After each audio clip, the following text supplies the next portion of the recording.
¿Sabías que el posmodernismo tiene fama de ser ese movimiento que dice que nada se puede conocer?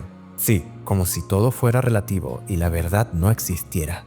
Mucha gente, incluso académicos, lo pintan como un escepticismo extremo que arruinó a las humanidades y nos llevó a la era de la posverdad. Pero, ¿y si te digo que esa es una versión súper simplificada y hasta equivocada? Resulta que los grandes nombres del posmodernismo, como Foucault, Derrida o Latour, nunca dijeron que el conocimiento fuera imposible. De hecho, ellos mismos aclararon una y otra vez, oye, no somos escépticos ni nihilistas, nos malinterpretaron. Pero como sus ideas más radicales eran las que llamaban la atención, al final quedó esa caricatura de que todo es mentira y el poder lo controla todo. Entonces, ¿cuál es el problema? Que muchos críticos y hasta fans se quedaron con la parte más edgy del postmodernismo, esa duda exagerada, y la convirtieron en un juego de quién desconfía más. Pero como dice Jason Storm, el error no es dudar, sino no dudar lo suficiente. ¿Cómo?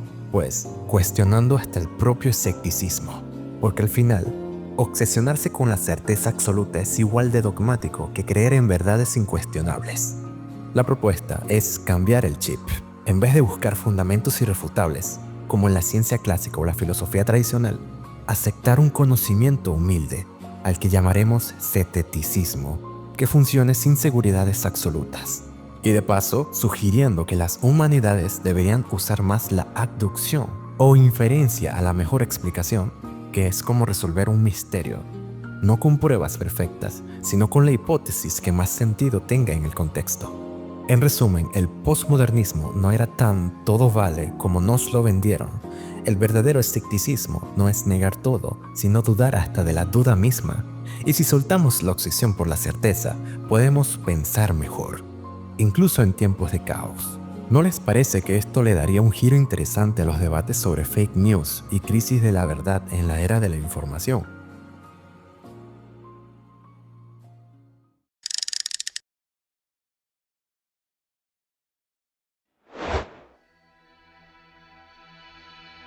Nada escapa por completo al cuestionamiento. Toda percepción sensorial puede ser sometida a sospecha. La realidad podría tratarse de un sueño, un espejismo, un truco, una distorsión visual, una ilusión, una alucinación, una simulación digital o incluso el engaño de un dios tramposo o un espíritu maligno. Incluso podría argumentarse que somos cerebros en una cubeta experimentando percepciones artificiales generadas por estímulos corticales externos. Así, los sentidos nunca ofrecen una garantía absoluta. Pero tampoco el conocimiento a priori está libre de escepticismo. Suposiciones básicas como que 68 más 57 es igual a 125 podrían ser erróneas. Un dios engañoso podría haber alterado nuestra capacidad de cálculo. O quizás nuestro entendimiento de la adición es defectuoso. Incluso si la aritmética es correcta, las matemáticas en sí podrían ser incompletas o imprecisas en formas aún no descubiertas. La lógica misma podría contener inconsistencias y las verdades analíticas podrían depender de supuestos no justificados sobre la sinonimia. Todo razonamiento sobre principios fundamentales requiere de premisas previas, lo que abre la puerta a un regreso infinito o a la sospecha sobre sus bases. En resumen, ni la deducción axiomática ni la evidencia empírica están libres de incertidumbre. Incluso el célebre cogito cartesiano, pienso, luego existo, puede ser cuestionado desde múltiples ángulos. La idea de que los pensamientos requieran un pensador no es incuestionable. El hecho de que un pensamiento ocurra no garantiza la existencia de una mente unitaria ni su persistencia en el futuro. Hasta la afirmación más minimalista, un pensamiento ocurrió, podría ser puesta en duda, ya que los conceptos mismos de pensar u ocurrir podrían estar mal definidos. En última instancia, si se duda de absolutamente todo, ni siquiera los términos en los que se expresa esa duda quedan a salvo. Así es, incluso la duda misma puede ser objeto de escepticismo. Ante este panorama, ¿cómo evitar la parálisis del escepticismo radical? A menudo se culpa a Descartes por haber sembrado esta duda incorregible, pero la realidad es lo opuesto. El problema no fue su escepticismo, sino su obsesión por la certeza. Aunque sus meditaciones comienzan explorando lo que puede ser puesto en duda, su objetivo final era establecer un conocimiento indubitable. Él mismo lo aclaró, no pretendía dudar por dudar. como los escépticos, sino llegar a la certeza. Su proyecto no era desconfiar de los sentidos, sino fundamentar un saber riguroso sobre el mundo exterior. De hecho, salvo unas pocas páginas introductorias, la mayor parte de su obra se dedicó a describir la estructura del universo. El error de Descartes fue equiparar el conocimiento con la certeza absoluta. Este estándar imposible arrastró a generaciones de filósofos a callejones sin salida. Cuantos más esfuerzos se hacían por fundamentar el saber, más grietas aparecían. Desde Pascal y Hume hasta Nietzsche, muchos han señalado que la certeza indubitable es inalcanzable, pero lo hicieron desde la sombra del ideal cartesiano. Así, buena parte del escepticismo moderno no es más que el reverso de una moneda cuya cara es la búsqueda fallida de fundamentos incuestionables. En las últimas décadas, el escepticismo académico ha adoptado un perfil distintivo, asociándose a afirmaciones como el esencialismo es violencia, la ciencia es una construcción de intereses extrateóricos, no hay hechos, solo interpretaciones. Todo conocimiento es relativo al sujeto. El lenguaje determina el pensamiento. Algunas de estas ideas tienen mérito, otras son contradictorias o autorrefutantes. Declarar que ninguna verdad puede fundamentarse es en sí mismo una afirmación de verdad. Lo crucial, sin embargo, es que estas no son dudas, sino dogmas. No expresan incertidumbre, sino certezas negativas. Esto las aleja del escepticismo genuino y las acerca a lo que Sexto Empírico llamaba dogmatismo negativo, la postura de quienes afirman con seguridad que nada puede conocerse, en lugar de suspender el juicio. Para Sexto, los verdaderos escépticos, como Pirrón, no niegan la posibilidad del conocimiento, simplemente investigan sin concluir. En cambio, los dogmáticos negativos, como muchos escépticos posmodernos, caen en la misma rigidez que critican. Aseguran que el conocimiento es imposible, sin notar que esa misma afirmación pretende ser un conocimiento. El escepticismo autorreferencial, en cambio, duda incluso de sí mismo, evitando caer en certezas inversas.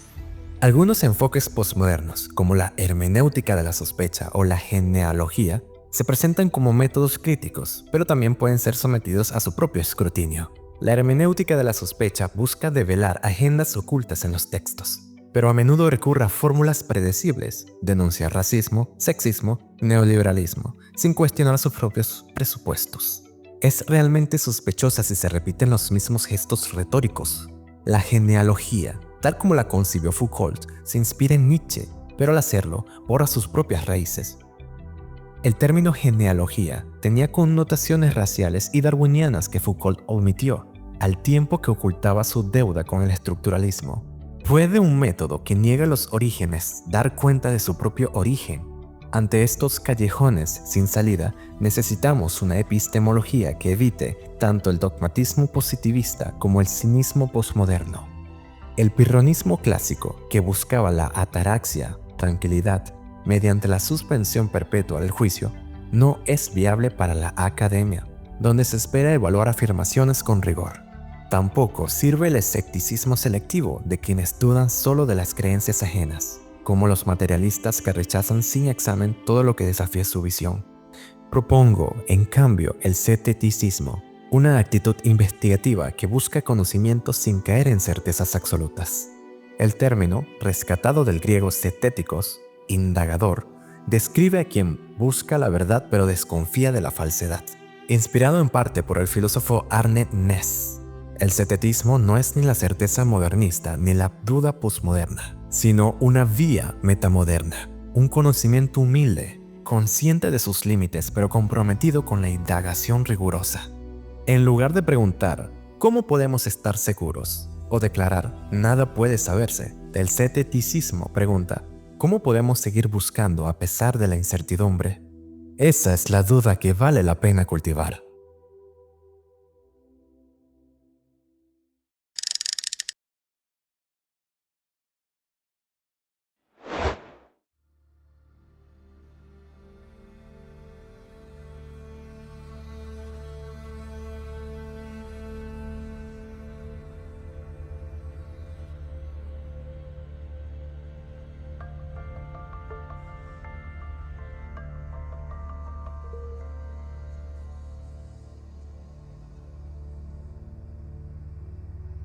El conocimiento indubitable es una quimera.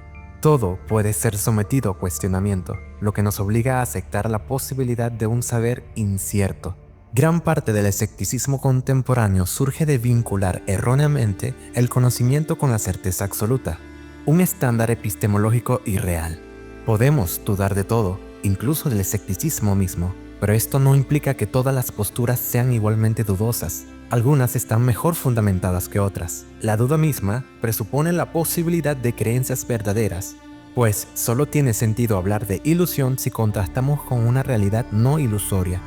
El objetivo no es rechazar la crítica, sino refinarla, ser más precisos en nuestro escepticismo, reconociendo que a menudo ignoramos cuándo realmente sabemos, así como tampoco siempre dudamos de lo que deberíamos. Arne Naess propuso que el cetético abraza dos principios. 1. El pluralismo descriptivo. Un mismo fenómeno puede explicarse de múltiples formas. 2. El reconocimiento de que nunca sabemos cuándo sabemos.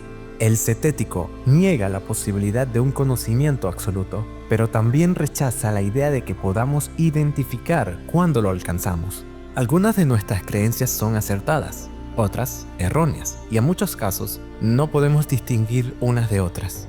Por ello, Naess sugería evitar afirmaciones como «esto es verdadero» o «sé que X», reemplazándolas por «creo que X es el caso». No comparto del todo esta reformulación lingüística, pero Naess acierta al señalar un problema clave. La mayoría de las personas no incorporan la posibilidad del error en su concepción del conocimiento.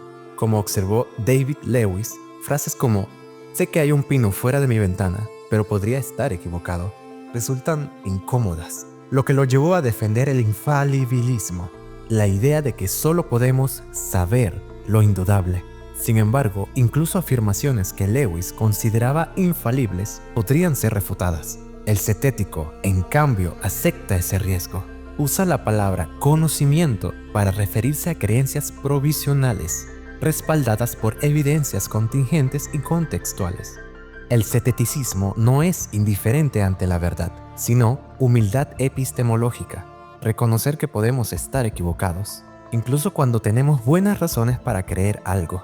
Esta flexibilidad permite integrar nueva información y revisar posturas. Como señaló el escéptico antiguo Carneades, en la vida cotidiana ajustamos nuestros estándares de evidencia según la importancia del asunto. Para cuestiones menores, basta con un testimonio. Para asuntos relevantes, requerimos múltiples testimonios concordantes. En temas cruciales, examinamos críticamente cada fuente. El ceteticismo, al igual que el pragmatismo, vincula el conocimiento con sus implicaciones prácticas. Afirmar CX, en sentido provisional, es válido si, tras evaluar la evidencia disponible, no hay razones significativas para dudar. Lo que cuenta como significativo depende de las consecuencias de estar equivocado. A mayor impacto, mayor exigencia de rigor. En la academia, esto se traduce en escalar el escepticismo según la relevancia de una afirmación. Por ejemplo, la posibilidad de que un espíritu maligno nos engañe no suele ser un factor en la evaluación de un manuscrito, a menos que haya motivos concretos para sospecharlo. El ceteticismo no rechaza la crítica posmoderna, sino que la recontextualiza. Muchas de sus sospechas, como que el conocimiento puede servir a intereses de poder, o que el lenguaje modela el pensamiento, se convierten en precauciones, no en dogmas. Por ejemplo, en lugar de declarar que toda clasificación es imperialismo conceptual, el cetético pregunta, ¿esta clasificación específica refleja jerarquías problemáticas? En vez de afirmar que el lenguaje determina el pensamiento, explora en qué contextos el lenguaje limita o distorsiona nuestra comprensión. Esto evita el cinismo paralizante y fomenta un análisis más matizado. La clave está en separar el origen de una afirmación, quiénes la defienden y por qué, de su validez epistémica. Incluso personas con agendas cuestionables pueden decir verdades. El ceteticismo rechaza la idea de que cada quien tiene su verdad. Si todo lo que creo es verdad para mí, entonces esa frase no añade nada. Simplemente repite que yo creo X. El cetético asume que es probable que algunas de sus creencias sean erróneas, aunque no sabe cuáles. El conocimiento humilde requiere reconocer que ni siquiera estamos automáticamente en lo cierto sobre nosotros mismos.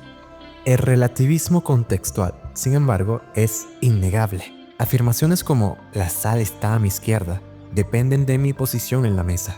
Muchas verdades son relacionales. Ejemplo, Francis Bacon fue un científico. Exige aclarar cuál Bacon y qué entendemos por científico. Los hechos no son eternos ni autónomos. Cambian con el tiempo, como el número de planetas en el sistema solar o el valor de la constante de Planck. El ceteticismo acepta esta fluidez sin caer en el nihilismo. El conocimiento es un proceso colectivo, no un estado final. Ness, pese a su ecologismo, sobrevaloró la autonomía del sujeto cognoscente. Aquí resulta crucial la filosofía de Tanabe Hashime y su concepto de Sangedo, filosofía como camino de arrepentimiento. En la tradición budista Yodo Shinshu, Sange, arrepentimiento, implica reconocer que somos seres finitos, incapaces de alcanzar la liberación por nuestro propio poder, Jiriki, y que debemos confiar en el poder del otro, Tariki. Aplicado a la epistemología, el conocimiento no surge del yo aislado, sino de la interacción con otros y con el mundo. Como señalan la epistemología feminista y la sociología del conocimiento, el sujeto liberal autónomo es un mito. No hay lenguajes privados ni hechos brutales. El saber es relacional y se construye en comunidades epistémicas. La revisión por pares, los estudios de replicación y otras prácticas académicas son mecanismos para mitigar nuestros sesgos individuales. El escepticismo que no trasciende su propia duda es estéril. El ceteticismo, en cambio, es un giro dialéctico. Suspende tanto el dogmatismo positivista como el cinismo posmoderno para abrazar un saber provisional, colectivo y emancipador. No se trata de elegir entre certeza y escepticismo, sino de practicar una indagación humilde que acepte su propia finitud. En la próxima sección exploraremos cómo aplicar este enfoque. ¿Qué debemos dudar? ¿Cómo discernir entre creencias justificadas y dogmas? ¿Qué prácticas concretas definen al académico cetético? La respuesta no está en el individuo, sino en la comunidad, que al reconocer sus límites sigue buscando.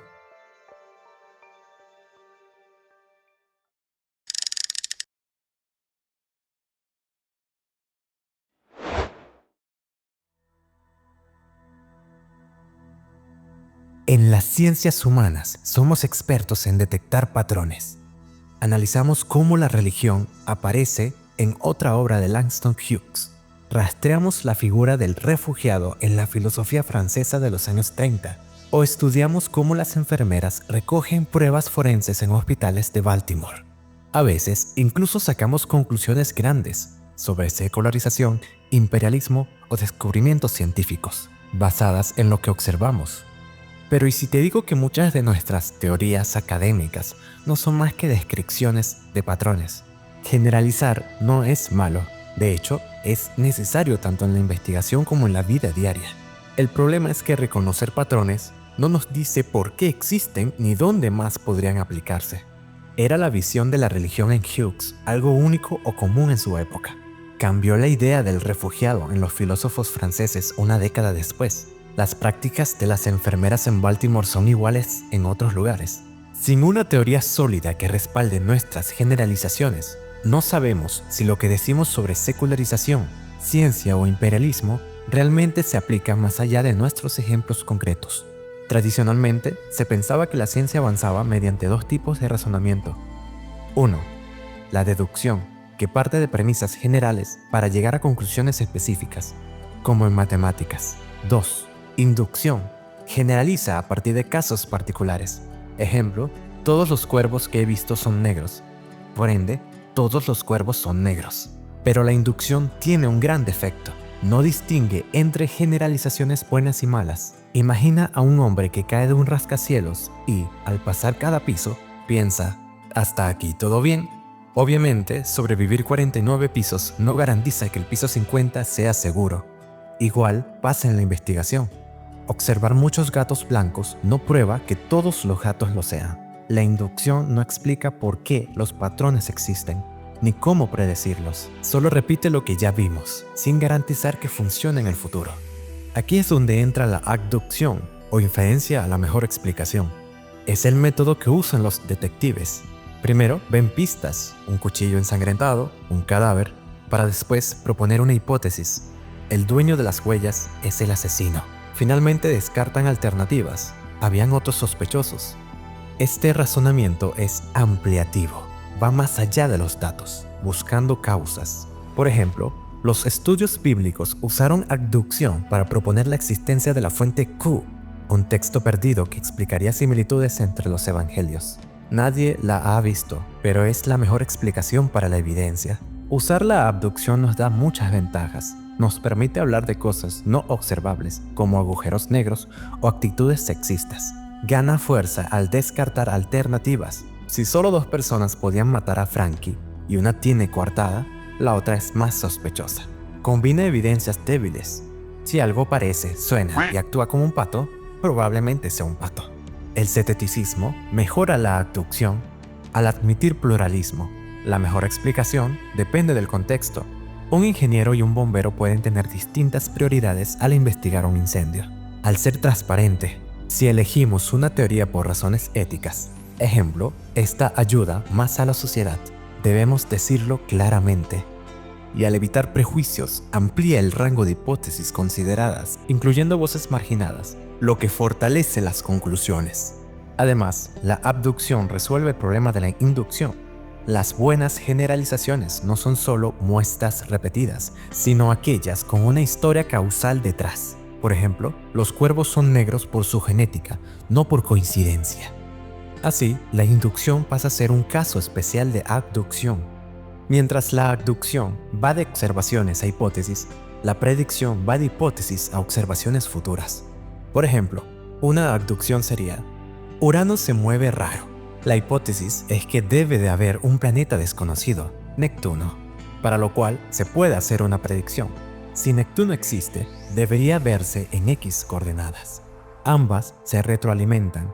Una buena abducción genera predicciones testables y si fallan, revisamos la hipótesis. La abducción nos enseña que el conocimiento es provisional, siempre puede refinarse. Debemos considerar alternativas antes de cerrarnos a una explicación. La ciencia avanza interactuando con el mundo, no solo acumulando datos. En lugar de obsesionarnos con leyes universales, el ceteticismo nos invita a abrazar la incertidumbre y construir explicaciones útiles, sin perder de vista que siempre podrían surgir nuevas pruebas.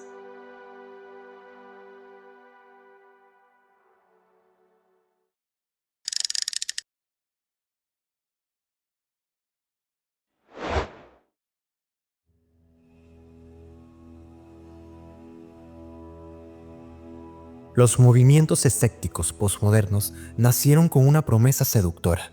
Dudar es revolucionario, pero con el tiempo esa duda, que parecía tan progresista, terminó sirviendo tanto a la izquierda como a la derecha. Hoy, figuras como Fox News usan tácticas similares para sembrar desconfianza y mantener el status quo. El problema es que el escepticismo extremo no derriba el poder, solo lo hace más opaco. Si todo es relativo, hablar verdad al poder se convierte en negar que la verdad exista. Al final, las estructuras de autoridad siguen intactas, pero ahora con menos herramientas para criticarlas. El escepticismo clásico se pierde en preguntas sin fin. ¿Y si un demonio controla tus sentidos? El ceteticismo, en cambio, es escepticismo aplicado. Acepta la incertidumbre. Sí, podríamos estar equivocados, pero actúa igual. Si un escéptico radical cree que todo es una ilusión, ¿por qué sigue yendo al trabajo y pagando impuestos? La clave es que no necesitamos certeza absoluta para tomar decisiones útiles. Podemos decir, sabemos algo, aunque sea provisional, sin caer en dogmatismos. Algunos filósofos falibilistas dicen, nunca podemos estar 100% seguros, pero básicamente ya entendemos todo. El ceteticismo replica, cuidado. Muchas verdades históricas, científicas o sociales luego fueron refutadas. La humildad no es admitir que no sé nada, sino reconocer que el conocimiento mejora con evidencia y crítica. En este capítulo vimos que la abducción o inferencia a la mejor explicación evita los callejones sin salida de la inducción. El escepticismo frena los excesos del escepticismo, pero sin caer en la complacencia. Como resultado tenemos un método que refuerza las teorías al descartar alternativas, como un detective, y acepta que el conocimiento es imperfecto, pero no por eso inútil. En resumen, el escepticismo no es solo dudar por dudar, es usar la duda como herramienta para construir conocimiento más sólido, evitar engaños y, sobre todo, no quedarnos paralizados. Porque al final, la alternativa no es entre certeza y caos, sino avanzar con lucidez o estancarnos en la desconfianza.